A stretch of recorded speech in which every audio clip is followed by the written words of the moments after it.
Phone থেকে Gmail ID বা account আপনি রিমুভ করবেন কিভাবে, চলুন আমি সে প্রসেস দেখে দিচ্ছি। ভিডিওটি টাইমলাইনে শেয়ার করে রাখুন, অনেক কাজে লাগবে। তো ফার্স্টে আপনার ফোনে জিমেল ওপেন করবেন বা জিমেল অ্যাপস ওপেন করবেন। ওপেন করার পরে ওপরের দিকে দেখেন যে 3 লাইন যে একটা অপশন রয়েছে বাম পাশে, আপনি জাস্ট এখানে ক্লিক করবেন। ক্লিক করার পরে নিচের দিকে স্ক্রল করলে আপনি দেখতে পাবেন লেখা থাকবে সেটিংস, আপনি সেটিংসে ক্লিক করবেন।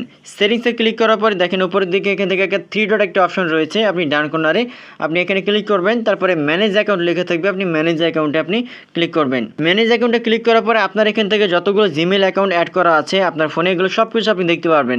এবার আপনি যেটা রিমুভ করতে যাচ্ছেন আপনার ফোন থেকে, জাস্ট ওই জিমেল অ্যাকাউন্টের উপর আপনি ক্লিক করবেন। দেখেন এখানে ক্লিক করলাম। ক্লিক করার পরে দেখেন এখান থেকে এবার রিমুভ অ্যাকাউন্ট লেখা দেখাচ্ছে। এখন আপনি যদি এখানে রিমুভ অ্যাকাউন্টে ক্লিক করেন তাহলে আপনার ফোন থেকে এটা কিন্তু রিমুভ হয়ে যাবে। তো আমি এখান থেকে রিমুভ অ্যাকাউন্টে ক্লিক করলাম। তারপর নিচের দিকে আবারও হচ্ছে রিমুভ অ্যাকাউন্ট লেখা আছে, আমি এখানে ক্লিক করলাম।